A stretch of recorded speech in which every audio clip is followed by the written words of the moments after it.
নমস্কার। আজ বানাবো চিকেন গিলে কষা, ঝাল ঝাল ও মজাদার। চলুন শুরু করি।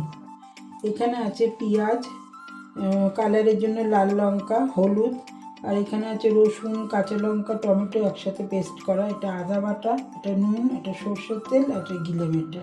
কড়াইটা বসিয়েছি, গরম হয়ে গেছে। এবার দিচ্ছি সর্ষের তেল, তেজপাতা, পেঁয়াজ কুচি। এটা মিনিট 5 ভাজবো, একটু লাল লাল হওয়ার মতো। পেঁয়াজটা বাদামি রঙে ভাজা হয়ে গেছে। এবার আমি দেবো গিলে মেটে।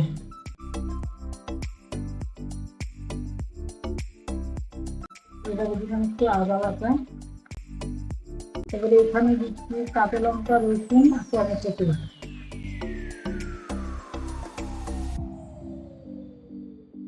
এবারে দিচ্ছি হলুদ, কালারের জন্য লাল লঙ্কা। কষানোর জন্য দিলাম একটু জল। এবারে দিচ্ছি নুন। কষানো হয়ে গেছে। এবারে এটা জল দেবো সেদ্ধ হওয়ার জন্য। সেদ্ধ হয়ে গেলে এটা নামিয়ে ফেলবো।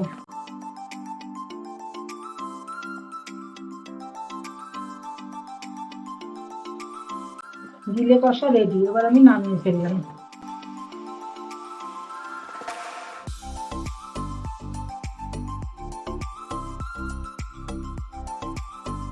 এই হলো আমাদের চিকেন গিলে কষা। ভাত বা রুটির সাথে খুব ভালো লাগে খেতে।